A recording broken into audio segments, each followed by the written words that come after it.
Kemudian bagaimana memilih target jurnal internasional berreputasi. Pertama, cara cepatnya adalah cari minta rekomendasi teman yang berpengalaman gitu ya.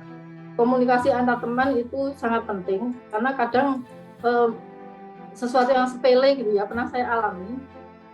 Mungkin ada teman ya dulu pernah komunikasi dengan saya terkait dengan publikasi di Coaching Business Management. Kemudian caranya untuk di situ kan ada tahapan yang namanya author approve gitu ya, ada kita harus mengecek satu-satu gitu kan, banyak sekali. Kebetulan pada saat itu saya pada tahap itu bingung ini kok nggak ada tombolnya gitu ya, itu kan soal yang sepele gitu ya, nyari tombolnya kok nggak ketemu gitu, saya bingung nyari tombol. Ya akhirnya saya tanya ke teman tersebut yang juga sebelumnya teman saya itu tanya, ganti saya yang bertanya gitu ya, nyari tombolnya aja kok nggak tahu, nggak ketemu saya, ternyata harus saya scrollnya salah gitu ya. Itu sesuatu sepele tapi bahwa kita punya rekomendasi teman itu sangat penting. Poinnya seperti itu, walaupun sesuatu itu kadang sepele tentang ngekliknya itu ada di mana, itu kadang sesuatu yang sepele tapi itu berimbasnya sangat signifikan. Kalau kita nggak bisa ngeklik submit kan apa yang sudah kita approve tidak bisa terkirim gitu kan. Ini pentingnya kita memiliki teman gitu ya, memiliki teman.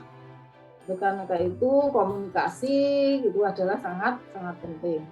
Atau ambil penawaran dari email itu jarang ada. Kalaupun pernah ada, saya pernah satu kali akhirnya saya cek sampai saya tanya ke helpdesk-nya Scopus gitu ya, minta tolong, minta info apakah jurnal ini masih coverage apa enggak gitu ya. Ternyata jawabannya coverage, tapi karena saya ragu-ragu saya nggak jadi gitu ya, nggak jadi saya lanjutkan gitu kan, nggak jadi saya submit, nggak jadi saya submit ke jurnal tersebut. Jadi pernah sih saya ditawari satu kali, mungkin saya tunjukkan nanti di bawah, tapi kita harus hati-hati. Saya kira nggak ada yang jurnal internasional berreputasi itu menawar-nawarin lewat email gitu ya, karena autornya kan sudah banyak yang masuk.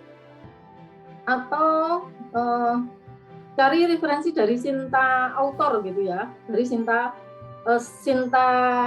Kemendikbud gitu ya. Di situ kan ada daftar autor gitu ya, autor. Kadang saya juga nyarinya di situ, dulu pernah juga nyari di situ untuk mencari target jurnal gitu ya. Cari autor dengan hak intek yang tinggi atau cari autor yang kita kenal gitu ya, atau teman kita gitu kan, teman kita.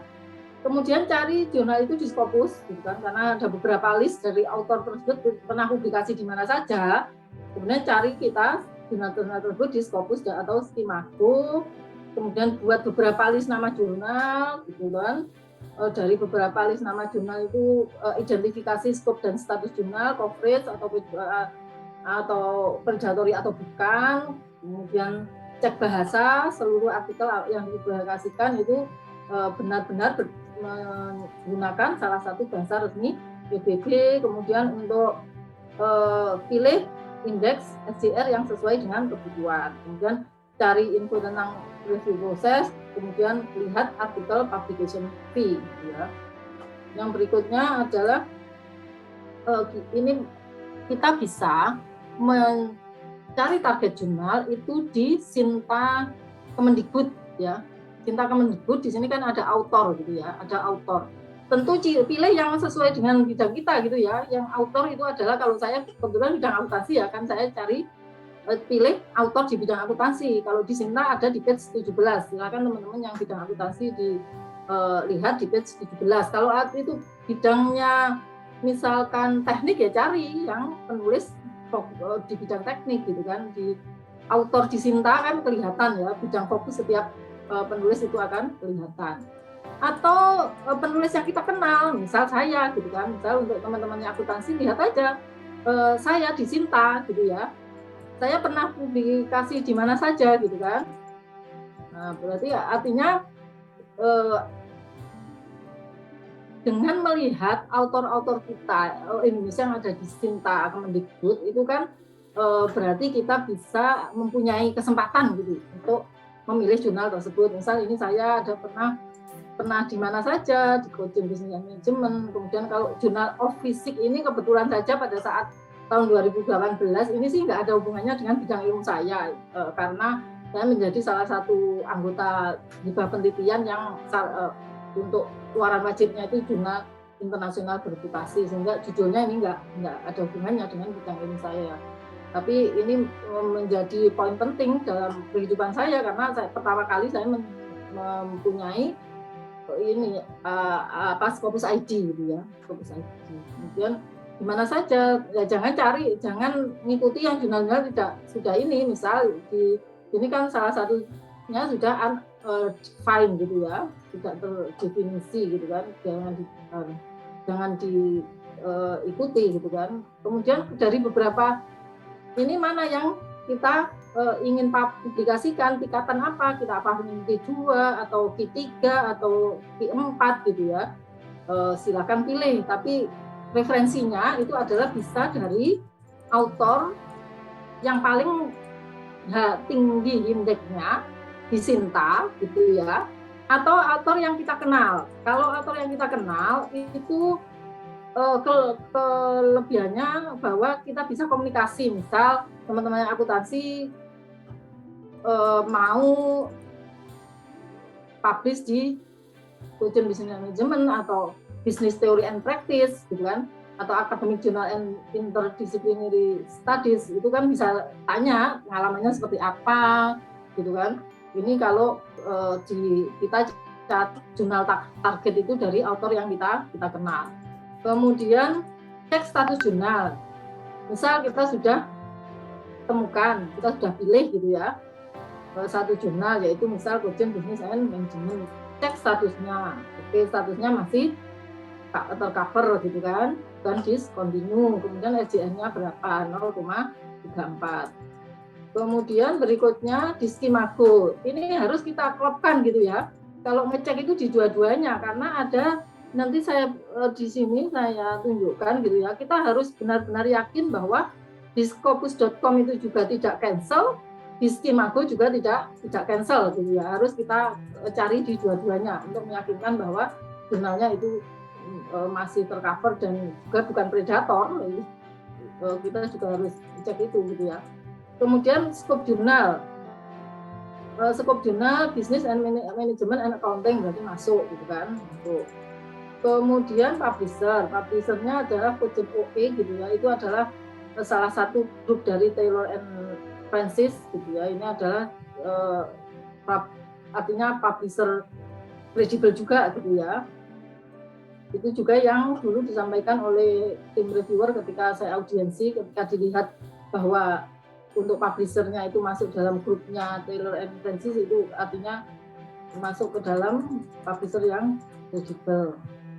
Terkait dengan status discontinue, itu kenapa harus kita cek di dua-duanya, baik di Scopus.com maupun di Skimago, karena saya pernah mendapat email ya, seperti saya sampaikan tadi, jarang jurnal internasional bereputasi itu nawarin kita ke email untuk publikasi ya, kecuali kita kalau memang benar-benar pakar gitu ya, artinya memang benar-benar pakar dunia sehingga perusahaan kita dicari gitu ya. Ini pernah saya ditawari di jurnal ini, di jurnal Hong Kong Journal of Social Science. Kemudian saya cek gitu kan, pada saat itu masih belum seperti ini statusnya gitu ya. Kalau statusnya masih 2020 apa saya lupa, tapi sekarang ini statusnya seperti ini. Kalau kita lihat ya. Di sini di Scopus.com itu kan from 2016 sampai 2021 gitu kan. Berarti harusnya di 2020 kan tercover. Tapi di Skimago hanya sampai 2019 gitu ya. Tapi di Skimago juga Q4 0,1 SJR 2020. Di sini juga 2020. Daripada kita meragu atau bertanya-tanya apakah cancel atau tidak, ya hindari aja untuk mempublikasikan artikel kita di jurnal yang seperti ini gitu ya. Jurnal seperti ini, jadi harus klop gitu ya, harus sama antara status di Scopus.com dan status di Skimago. Pernah saya juga terkait jurnal ini tanya gitu ya, kita bisa tanya, saya kadang-kadang tanya juga ya di Scopus itu terkait dengan status jurnal, atau silakan cek di Scopus list gitu ya. Anda masuk scopus.com, kemudian di sini ada Scopus source list. Di sini bisa kita download ada ribuan jurnal. Makanya tadi saya sampaikan lebih baik untuk mencari target jurnal itu rekomendasi teman ya, atau tadi cari di author yang terkenal di Sinta, karena daftar jurnal itu ada ribuan gitu ya di Scopus Search List ini. Jadi saya coba di situ masuk di situ kan. Loh, ternyata di sini juga masih aktif gitu kan, tulisannya masih aktif, padahal di Imagonya sudah tercovernya hanya sampai 2019. Ini kan jadi ada kita membingungkan gitu ya. Saya juga sampai tanya juga ke kontak us di Scopus tentang status jurnal tersebut. Ketika saya mau publish ke situ gitu ya, saya tanya, kalau tanya lewat ini ada kontak us email, itu akan kita jawab gitu ya. Jawabannya itu kita diminta maksimal 48 jam kerja gitu ya, tapi akan dijawab gitu ya. Nah ini kita disuruh menunggu, kemudian ternyata 30 Januari 2022 ini jawabannya bahwa masih aktif gitu kan, tapi ketika cek di Istimago kan nggak sama.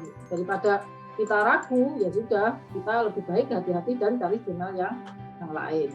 Oke, kemudian berikutnya untuk jurnal, selain kita cek sendiri terkait predator, silakan cek juga di PAK Kemendikbud gitu kan. Namanya juga kita hati-hati gitu ya. Di situ ada terkait dengan penelusuran jurnal dari publisher, Indoscience, dan informasi tentang jurnal internasional. Jadi di PAK Kemendikbud itu ada, ini silahkan di-setting ya, artinya ini untuk kita kehati-hatian, berarti kan hindari publikasi di Indoscience, dan juga ini juga dibaca gitu ya, web ini dibaca, kita hati-hati. Kemudian ada satu publisher gitu ya, saya memang suka lihat-lihat jurnal gitu, sehingga saya tahu gitu ya, saya sering mencocok-cocokkan gitu antara di web yang satu dengan web yang lain. Saya di Bellis itu menemukan ada Growing Science Publishing Company gitu ya. Ini memang terindeks Scopus gitu ya, jurnal publisher ini, ya ini publisher ini publishernya GrowingScience.com gitu ya, GrowingScience.com. Ketika kita klik masuknya memang ke sini ya, ke publisher ini. Dia mempunyai jurnal-jurnal Scopus, memang Scopus gitu ya, Scopus ada banyak jurnal di sini, ya. Tapi ternyata publishernya adalah di Bellis. Karena itu kita harus hati-hati. Artinya hindari saja memilih jurnal ini kalau ingin digunakan sebagai syarat khusus di guru besar. Kemudian cek bahasa dari artikel yang publish, harus semuanya menggunakan bahasa resmi PBB. Ini contoh salah satu jurnal saya yang ini di Business Theory and Practice, semuanya adalah bahasa Indonesia. Tentu nanti kalau menjadi pertanyaan reviewer itu juga ngecek sampai ke sampai ke web ya. Pengalaman saya ketika audiensi itu webnya itu langsung dikunjungi, dilihat menu-menu di webnya itu juga termasuk dalam rangka reviewer itu menentukan apakah jurnalnya itu juga bonafit apa enggak.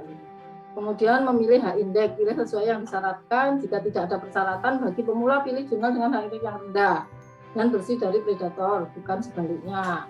Jurnal dengan H-index tinggi tapi predator. Itu untuk pemula. Saya kira kalau kita menulis sebagai pemula, ataupun saya sendiri ketika saya merasa tulisan saya kualitasnya tidak bagus, ya kan saya milih H-index yang rendah. Kemudian cari info review proses, bisa lihat di web atau cari info teman yang berpengalaman biasanya seperti apa gitu ya. Kemudian lamanya proses review itu tidak selalu sama antara yang di web dan yang kenyataannya, tapi jadi apakah proses review itu bukan berarti lama itu adalah berkualitas? Ternyata enggak juga gitu ya, bahwa cepat itu tidak berkualitas, enggak, karena tergantung intensitas editor ya berkomunikasi dengan author. Kan ada author yang ketika kita submit itu langsung berapa hari kemudian review prosesnya keluar dan sebagainya gitu ya, misalkan 2 minggu gitu. Kemudian lihat artikel publication fee, sesuaikan dengan budget. Jika targetnya tinggi, cari solusi kendala dana gitu ya. Kalau memang itu menjadi target kita, ya kendala dananya yang harus kita carikan solusi, bukan kita menghindari targetnya gitu ya. Bukan, kalau itu target kita memang mendesak dan menjadi harapan kita, ya bukan targetnya yang kita turunkan, tapi solusi kendalanya yang dicarikan.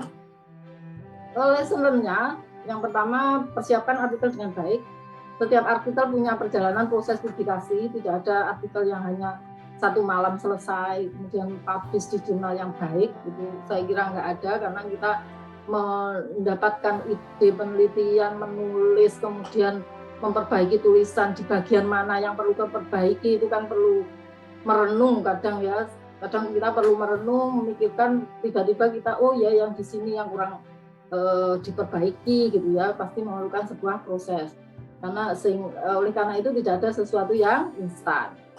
Kemudian selektif dalam memilih jurnal, sesuaikan dengan kebutuhan, terutama hindari yang predator. Jangan sampai kita sudah mengeluarkan energi, kemudian mengeluarkan dana, tapi jurnal kita tidak diakui seperti yang kita harapkan. Kemudian semangat untuk belajar dari reviewer. Kita berterima kasih tentu kepada reviewer gitu ya, walaupun kita masing-masing, saya juga sebagai reviewer, tapi tentu kalau kita sendiri yang mereview artikel kita itu kan kita merasa baik-baik saja gitu ya. Yang bisa menemukan kelemahan dari artikel kita kan reviewer gitu ya. Karena itu kita tetap harus belajar dari para reviewer. Ketika kita direview itu ya jangan mengeluh gitu ya. Kita justru harus berterima kasih, karena reviewer itu kan menemukan kelemahan, tidak gampang juga menemukan kelemahan. Kita kan harus baca artikelnya dengan baik agar kita bisa menemukan kelemahan artikel tersebut. Kemudian yang berikutnya, lihat diri kita, introspeksi dan memperbaiki kelemahan. Itu saya kira yang bisa saya sampaikan. Mungkin Bu Alfi bisa ada diskusi.